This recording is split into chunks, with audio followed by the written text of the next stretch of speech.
Hello, ladies and gentlemen. I see there are a lot of people here. And as I was introduced, my name is JaRon Tomáštík. I'm currently a postdoc researcher at Virginia Tech, where I'm spending my time. And originally, I'm from Joint Laboratory of Optics in Olomouc, Czech Republic. This presentation will be very quick about astrophysics in general, and also about Pierre Auger Observatory, the biggest observatory or biggest telescope on the planet. You probably don't even know. It will be interesting in the chat if anyone will write if really you know this observatory or not. But let's get started. We have little time to it. Okay, so I will start with some general question. If you look at the space, at the universe, at the night sky, what you can see? You can see some matter, some shining matter, probably stars. You can see some other points which are not stars, which are galaxies. You can see some planets, mainly with reflected light from our star, sun. And probably that's it. Okay, you can see sun, apparently, the closest star, yeah, we have. But we are always using our human eyes. And actually, human eyes can see just the visible light. And visible light is very short part of electromagnetic spectra. Electromagnetic spectra spans from different wavelengths. Wavelength is something like the sinusoid of electromagnetic wave and the length between the uppers of the sinusoid. So we have radio waves, long wavelengths, and then we have microwaves, then we have infrared, and we have a visible light, and upper energies and shorter wavelengths, ultraviolet light, X-rays, and gamma rays. Actually, universe shines in all these spectra, in all this wide of electromagnetic spectra, not only in visible light, but you can see using normal based telescope, normal lens telescopes, same thing as astrophysicists and astronomers in the past several hundred years. Actually, these things bother scientists because they want to see universe in all of its colors, because it brings new information. Okay, so actually, in last tens of years, nearly hundreds of years, they built several observatories and telescopes, and these observatories were built around to catch these different parts of electromagnetic spectra. Probably you know about very large array radio station, these radio dishes, telescopes in New Mexico. It was even in the movie Contact, or other things from the movies like from the James Bond. You remember probably Arecibo, the other big telescopes. And actually these telescopes are for radio waves. In higher energies, we are catching something like X-rays, UV light using satellites-based telescope like Chandra and other Swift or other telescope. For instance, Hubble Space Telescope is actually a type of the telescope that sees invisible light, also in near infrared. But we have atmosphere. And atmosphere is thing that all astrophysics hate, because it kind of blocks our view to the space. When we are going from the right, from the longest wavelength, from the longest radio waves, we have the longest radio waves, which are attenuated by atmosphere, and there is a windows for radio astronomy. This window is super important because we can catch radio waves from the space, and this is the reason why radio astronomy is so broad in the whole world. We can catch these radio waves. And then higher frequencies, shorter wavelengths are attenuated. Actually, most parts of infrared spectra is attenuated. Yeah, there's a lot of infrared rays from sun because you feel it on your hands. You cannot see infrared, but you can feel it. Okay, you can actually see infrared light using some things like mobile phones. Actually, camera in mobile phones is sensitive to infrared light. So if you have TV controller, and you can watch on TV controller through the camera on your smartphone or something like that, you can probably see flashing of the infrared diode, but your eyes will not see it. And apparently, part of infrared is not going through the atmosphere. So we have satellites above the atmosphere to catch it. Okay, when we are going to visible light, there is a window, logically, because most light from the sun comes in visible light. And the point is, our eyes were developed during the evolution to catch it and use it. That's the logic behind it. And higher energies, ultraviolet, X-rays, and gamma rays are also absorbed by atmosphere, so nothing will go to the ground. And that's important.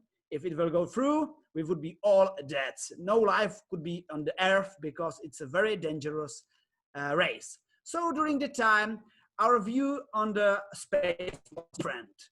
Lord Rosse drew this in 1845 galaxy, but we have now more information.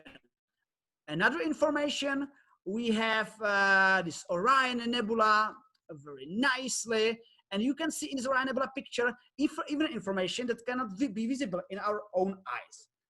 Andrew Ansley makes a photograph of Orion Nebula, and you cannot see these dark parts. But here you can see the white parts. They are actually ultraviolet lights, and the red parts are actually infrared lights. Everything moved to normal white, the white and to the red. So this is the picture that you cannot see by your own eye. Okay, let's look at Andromeda Galaxy more thorough. Here on the left bottom picture, you can see Andromeda Galaxy as everybody else in the visible light. A lot of light from the stars, just spreading during all this dust and this all gas around the stars, so you can see it quite nicely.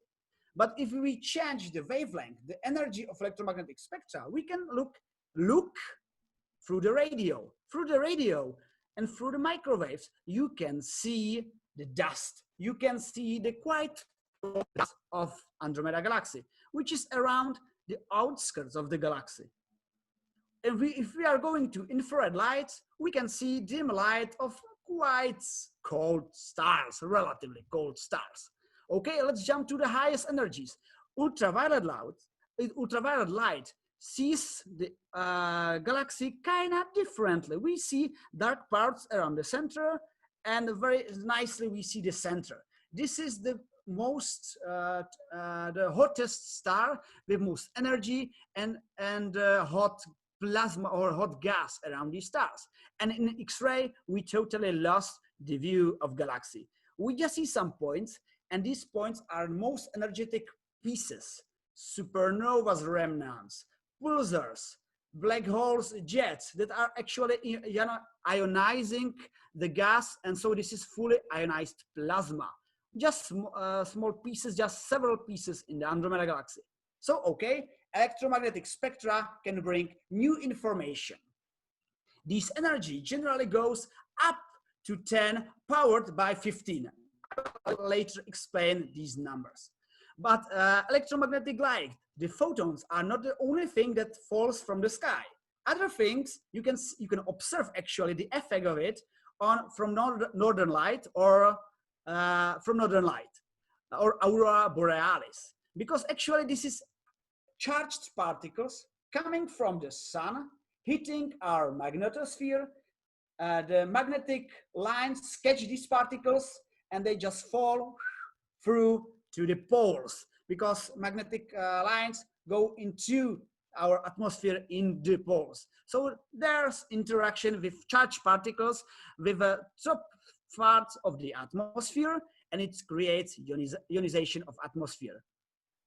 So, and this cosmic rays is also interesting information bringer from the space. Why? Let me explain. First, charged particles were discovered by people thought that it's a radioactivity from uranium deposited in the ground. So what they expected, they will go higher and they will see lower radioactivity. So this guy, Victor Hess, in 1912, actually from Czech lands, he flew in balloon from Houston ad Labem, and he flew up, and up. And what he measured was increase of the radioactivity. Apparently, radioactivity source is, but it's coming from the space. Okay, researchers analyze it more and more and more, and after these decades, and actually after these 100 of years from these times, they measured that there is a spectra, like all these different energies, same spectra are for electromagnetic waves, so charged spectra in highest energies. And the spectra drops sharply. What does it mean?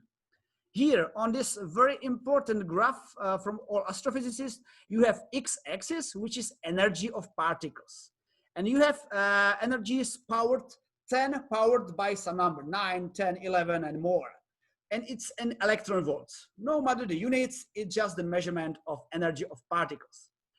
From sun, okay, okay, it's working now. From sun can create particles of energies up to 10 powered by 10. So 10 powered by 10. This is like regular influence of the sun. So these particles, we have so much of these particles on the ground. Actually, even higher energy particles like 10 powered by 11 are 1 particle per meter squared per second. This is the flux. So in y-axis, it's a flux of particles. So these particles are a little more energetic than from the sun, let's say from bigger stars, from hotter stars. So these particles are 1 particle per meter squared per second. So you can have some detector and you can wait every second and you have particle and you can have image of the space in the given energy. If we go to higher energies, 10 powered by 15, we are 1 particles per meter per year. Okay, if we have telescopes, we would need to wait 1 year to catch anything. Okay, we cannot do astronomy like that. Actually, this is the limit for satellite observation because satellites are no much bigger than meters or several meters squared detection chamber. And you cannot wait 1 year for 1 particle. You cannot create image of the universe through that. So if we are going to the even highest energies in ankle, we call it part of the spectrum, the ankle, because the shape, it looks like a human leg. And you have energies 10 powered by 18.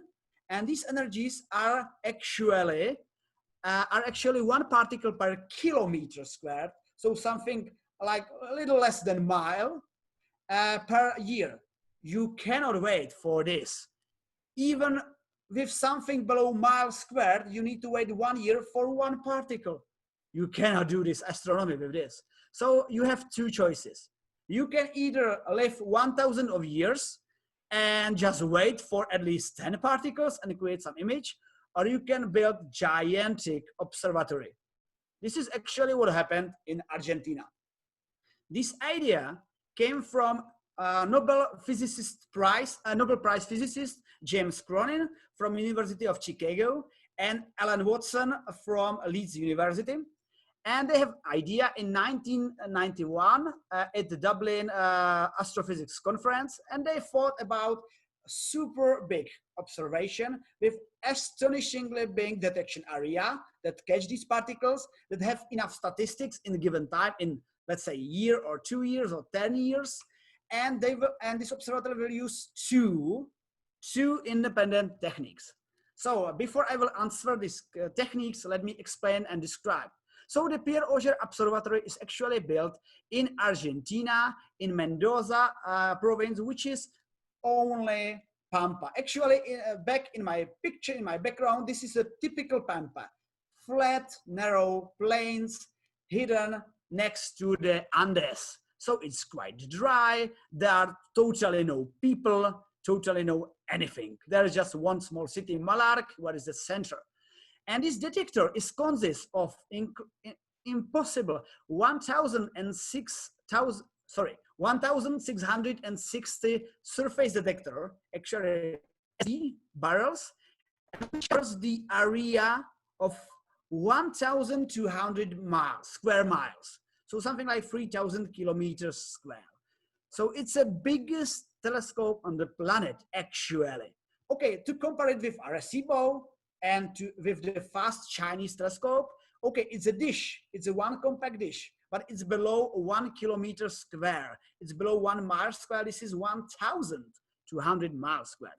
So these surface detectors detects the particles that fall to the ground. And as the particles going through the atmosphere, actually it flashes the light, and these flashes are catched by other methods, the fluorescence detectors, the just atmospheres. So we have variants. We have surface detectors and fluorescence detectors. So let me show more. Just for fun, I drew the area of this Pierre Auger Observatory to the America places. Okay, my presentation should be official in New York. It's not coronavirus things, so at least it's online. So I drew how this area would look around New York. And now I'm sitting in Blacksburg, Virginia, working in Virginia Tech. So this is how it would like around the Blacksburg, Roanoke. For other people from other parts of the United States, I drew the area around the Washington. So District Columbia is quite nicely hidden inside, and San Francisco, San Jose. So apparently I can see something definite. You cannot build this in a populated area. You need really narrow place without population. This is the reason why it is in Argentina. It was actually planned to build second part in USA, but you know, financial cuts and these things. But there is a large telescope array in United States, so they are cooperating, but it's not a second Auger. So how does it work? As I already said, particles are we are protected by atmosphere from the gamma rays and other particles. Apparently these particles cannot go to the ground. So what's happened? That this primary particle flew to the atmosphere, hit it, and creates shower of secondary particles. One particle hits the molecule of air, creates 2 particles, 3 particles, 4 particles, million of particles which fall to the ground. So there are several types. There are electromagnetic part, there are electrons, mostly there are muons, which are like secondary particles, and tauons, a lot of type of the particles that interchange between each other. And how this shower propagates through the atmosphere, it shines the atmosphere. Because the energy of the particles is dissipated in the atmosphere, and it creates the fluorescence of nitrogens, of air. And this fluorescence is sketched and measured. So this fluorescence is sketched by fluorescence detectors, and what particles fall to the ground are catched to the surface detectors. Not all of the particles fall to the ground. Some of them will die off because they are totally absorbed by atmosphere. But some part, let's say, sometimes 20, sometimes 50, sometimes just 10% will fall to the ground. I will explain this theory a little more. So here I have a very nice GIF. There is a shower on the right side, and you can see how this shower propagates and actually creates a pattern in this grid. I didn't say the grid of the surface detector is actually the size between detector is 1.5 kilometers, so 1 mile between each detector. It's the grid of detectors, the grid of 1,600.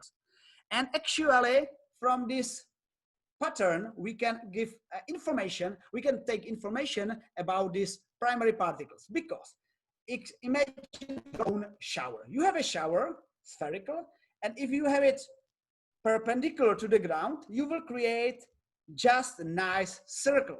If you made a little angle, you would create a pattern which looks like ellipse. And so this shower will have a forehead, and the forehead will hit ground first here, and then here, and then here. So actually, let me click here. Okay, actually you have a pattern, and you can nicely, using quite simple geometry, look the direction from which the particle flew from. That's important. How this surface detector works, it's actually the barrel of water, and the charged particles, secondary charged particles, flew from the water, and there is something that is called Cherenkov light or Cherenkov radiation. If anybody of you was in the word okay, in energy plant using the uranium, you would see this dim light around the reactor. Okay, nuclear reactor plants, because these are charged particles which have a speed which is higher than speed of light, but higher than speed of light in a given medium, because in a vacuum it's higher speed of light, in water it's lower speed of light. So this particle actually fly in higher speed than they should, you know, in this medium. And it's create actually the shock wave. Same as a supersonic plane will create a shock wave in the air. And this shock wave is Cherenkov radiation, which is catched and absorbed by this photomultiplier in every surface detector. So surface detector actually give you information about time of arrival of the particles, about the shape on the ground, and about the energies. Here on the left graph, you can see the maximum energies taken from this Cherenkov radiation. So more particles, higher energies. And how the fluorescence detector works, as I already tell you, fluorescence light from the nitrogen's fluorescence are just leaving a trail. And this trail can be catched and measured because the energy from the fluorescence is directly proportional to energy of shower. And energy of shower is proportional to primary particles. Okay, let's go further. This is how the fluorescence detector looks like. It's actually these nice houses, and it's 4 houses on all sides of the observatory. So actually 4 fluorescence detectors overlook all observatory, and they see these showers falling to the ground. There are always 6 telescopes in every observatory. Every telescope has a 30 degrees to 30 degrees field of view, and 6 telescopes can see 100 degrees. And they see 1 degrees from the ground up to 31 degrees. So they just nicely see these showers. Actually, one specific telescope, the heat, looks above in one specific hill in Coihueco, and it sees 30 degrees up to 60 degrees. So it sees a little higher. So this is what we have. There are even more telescopes, but we can discuss it a little later in the questions. There are some more detector just closer to each other, and there are even some radio detection and plant muon detection. There are a little more science, but this is the basic. Okay, I will play this video. I hope you will see it. So this is how this shower looks like generally. There is specific maximum, which is called X-max. This is the maximum of the shower from the entrance of the atmosphere, and this is how it looks like. So you see parts on the right are the first hit it, and parts on the left are later hit it. And every surface detector is connected Wi-Fi to the center in the city of Malark, and everything is recorded. And the gold thing is when we catch the shower, this catch by at the same time fluorescence detector and surface detector, but not all of them are catched because fluorescence detectors can work only in dark, so during the night and apparently during the moonless night, so something like 15% of the time. A surface detector works 24/7. They don't care. This is how it looks like. Okay. So, and why we are doing it? That's a good question. You know, physicists love some secrets of the universe that needs to be unraveled. We know how energetic particles can be created in most violent things happening in the universe. Supernova explosion, black hole merging, black hole jets streaming from the polar regions. All these energies, all these particles can have, due to computation, something like 10 powered by 15, 16. But we already detected 10 powered by 20. Okay, how did it happen? This is an important question that we need to answer. What the acceleration behind this is actually. So, and these particles are important from other reasons. Such energies cannot be obtained by neutral particles like photon, like neutrons, or maybe neutrinos, but neutrinos are bad forks. They don't react with nearly anything, so they are very difficult to catch. So these charged particles have the highest energy there is. And because the high energy, they actually, even Lorentz force, even the force of magnetic fields cannot change their direction.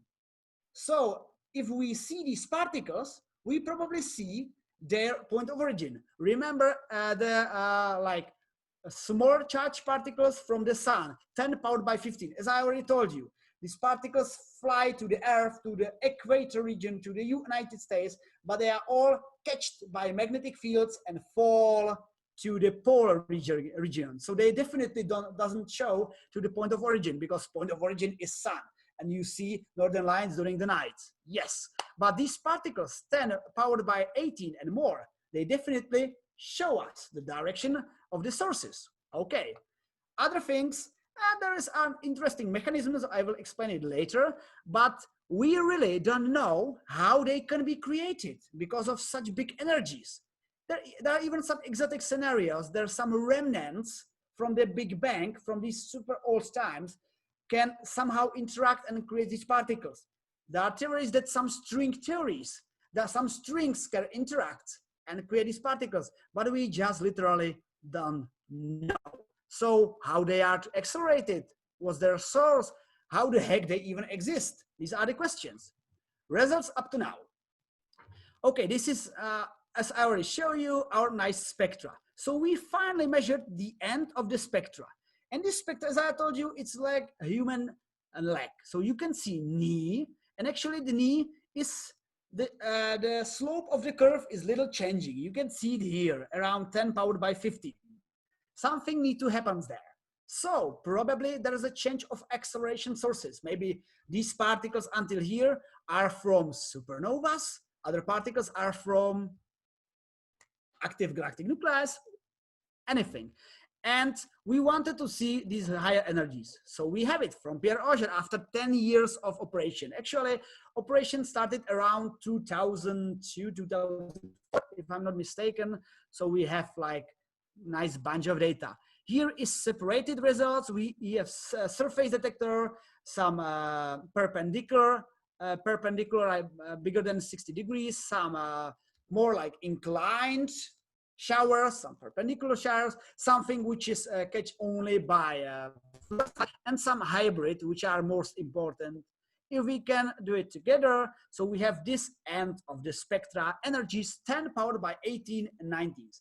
Literally no other observatories can catch so much of these energetic particles. You can see in the spectra, which is actually powered by 3, you can see some important and some interesting parts, that the slope is changing more rapidly.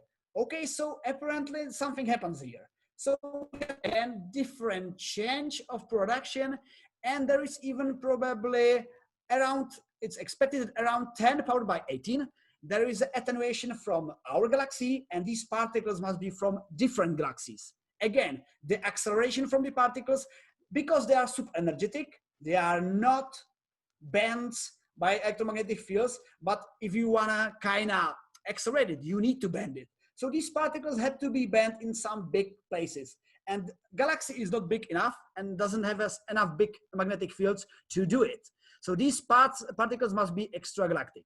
So, okay, supernovas? No, even Enrico Fermi counted that this energy in 1921, these energies could be a little lower, but actually the same guy counted some other probably reasons. There is a shock wave from a supernova. Here is an image of very famous supernova 1987A, and this supernova, there are several years. It blew up and then it dims, and 1994, 1987 actually, and the light dims, and again in 2004 and 6, it increased the light because the shock wave interacts with the gas that was already around this previous star. Supernova is of a big stars. So, and actually these shock waves can accelerate effectively the particles, because these particles can kind of like be like in a table tennis, bounce around. So, and this is like several light years between the shock waves. So it can work that way. And but again, the mathematics show these particles can be accelerated up to 10. So I don't precisely remember the number, but something like 10 powered by 16 or something like that, which is a lot, several zeros below what we have measured or what Pierre Auger was measured. Okay, active galactic nuclei. What is it? Active galactic nuclei are actually supermassive black holes sitting inside the galaxies, and they have some jets. And this jet is not like it's something spreading from black hole. Nothing can escape black hole. But you know, some particles have nice luck, and the magnetic fields of black hole is just like accelerating it from the polar regions, and it's creating these jets. And if the jet is kind of directed to us, we can see it quite brightly. So active galactic nuclei are actually big galaxies aiming to us. And through the computation, yeah, they can do something like 10 up to 18, 19, something like that. But still, we are missing something. So the sources from the space up to now. This is some circles on the night sky, which show us the direction of energies measured 10 powered by 20. We don't have a point. Why? Because also these particles are attenuated during their travel a little. So it's not super precise, but it's precise enough, much more precise than any other astrophysics particles. So, and the question is, does this distribution correspond to some known astrophysical object visible in like visible light or anything else? Yes and no. These circles, there are crosses on this map that shows all active galactic nuclei in the vicinity of 75 megaparsecs. And some circles, some most energetic particles came from that areas apparently, but some not. There is a nice correspondence with Centaurus A, the big and active galactic nuclei. Actually, this supermassive black hole aiming on us. So we have free particles there, but there are even other areas of the space that we kind of don't know what's happening there. We don't see anything there. So some exotic scenario. If I would want to be fun, I would say some aliens just shooting at us, but I don't think so. Anything can happen. And as I also said, there must be in some vicinity of the area. This is also important because these particles are so energetic, these charged particles. They can even interact with literally nothing in the space. Okay, space is not so total empty. There are quantum fluctuation and these things, but actually there is even other thing. And this other thing can be a cosmic microwave background. And this cosmic microwave background is a remnant from Big Bang. It's a very dim light. It's not light, it's microwave part of spectrum, but it's there. And these charged particles interact even with that. So apparently we need to have the particles from the area where they cannot interact. So because the interaction, mean interaction length is something like this number, 75 megaparsecs, they must be from the closer part of the space. So actually from the bubble. But don't mind, this bubble is quite big. There are even quite a lot of galaxies from that area. So we have measured that, Pierre Auger measured that there are some anisotropy. There are more parts, more energetic particles coming from some part of the space than from the others, some parts of the night sky than from the others. So apparently, but it's not corresponding. Generally, it's a little, but not fully correspondence with a line of Milky Way. So these sources are really extra galactic. Another nice anisotropy is in different energy. Here's the energy in above 39 exa electron volts, and about in higher energies above 60 exa electron volts. Exa means 10 powered by 18. So most of the things Centaurus are, and even some other sources, starburst galaxies. Sorry, there must be starburst. And starburst galaxies are different specific kind of galaxies that are super active. Like stars are born 30 times more often than in our galaxies.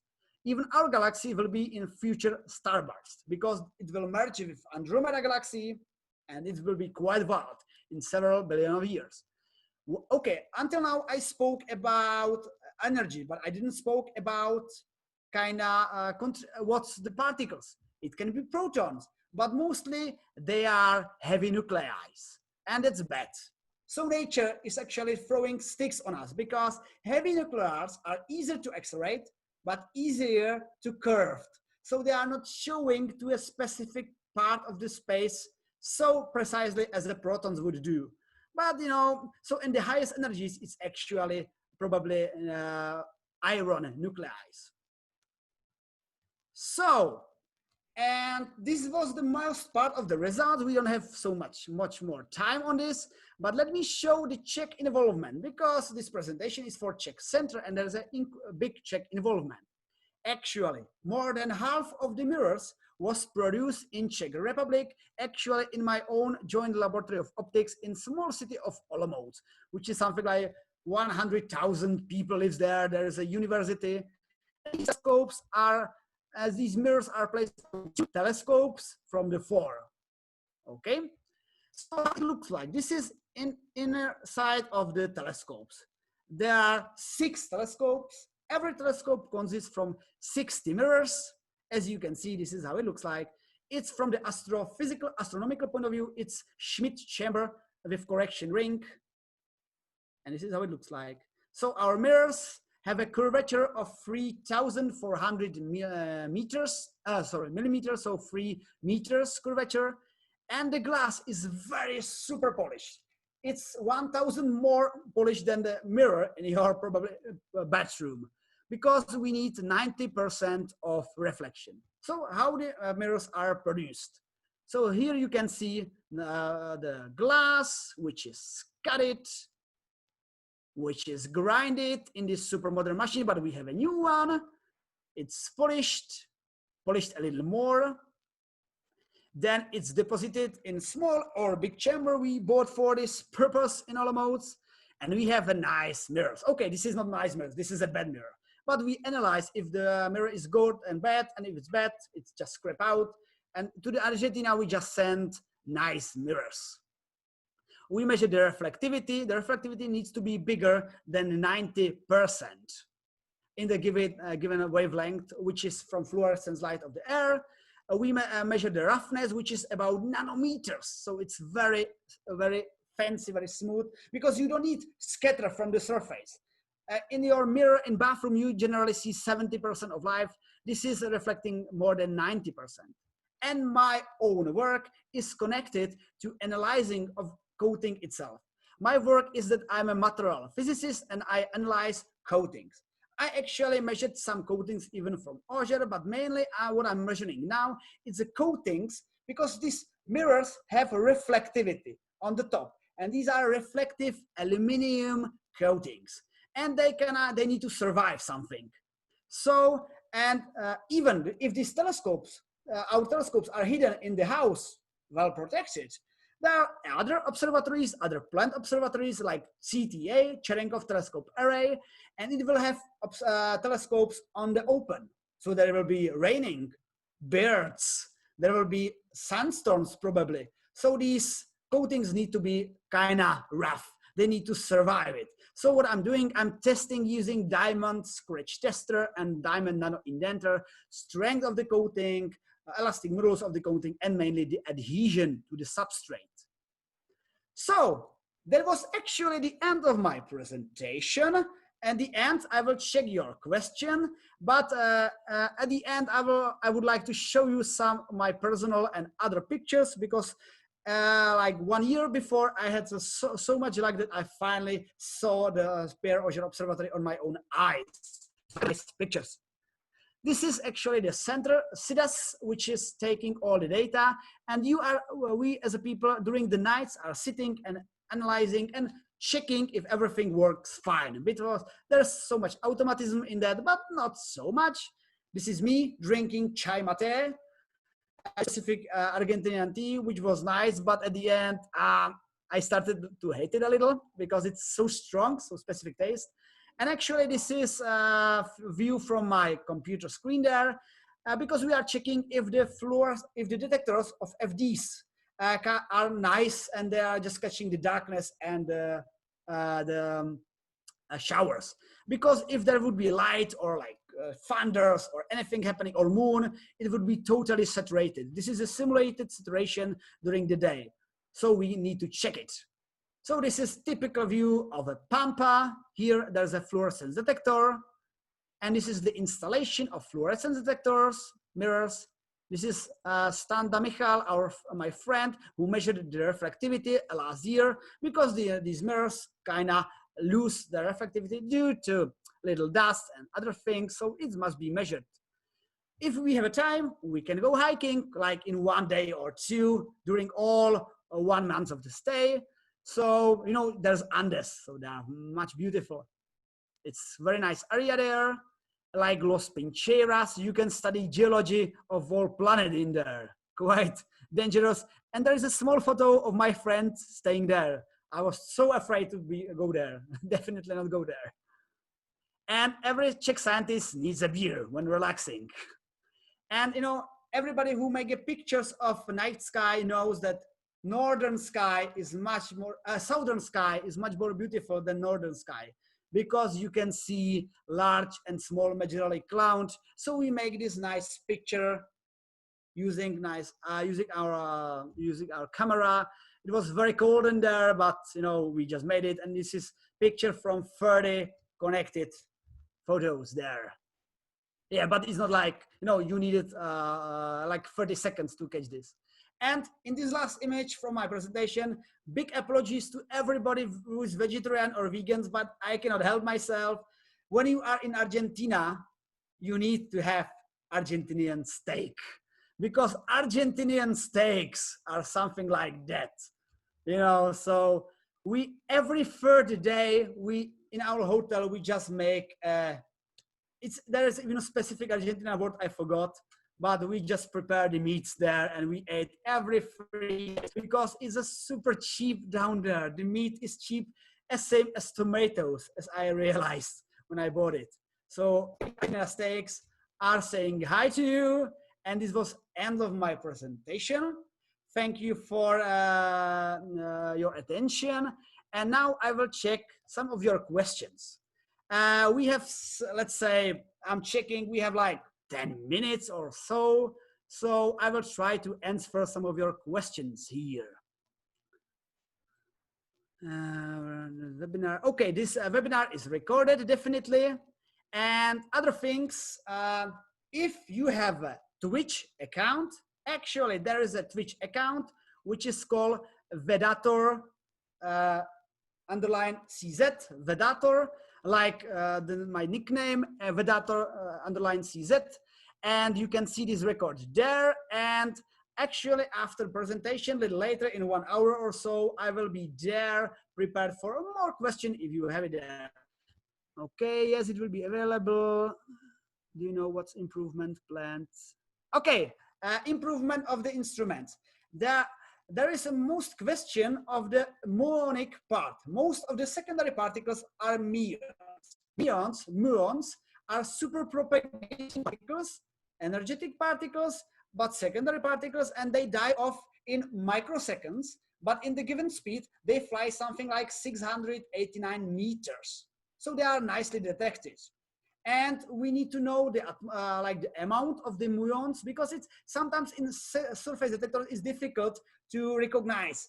Was it muon or was it proton? We don't know. So there will be specific plates of muons detectors in every SDs. It's actually called Auger, and it's happening right now. The plan was around 2020, so it's happening right now.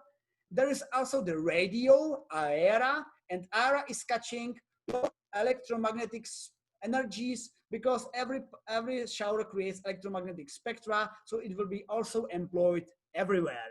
So these upgrades are definitely planned, and even surface detector will have better photomultiplier.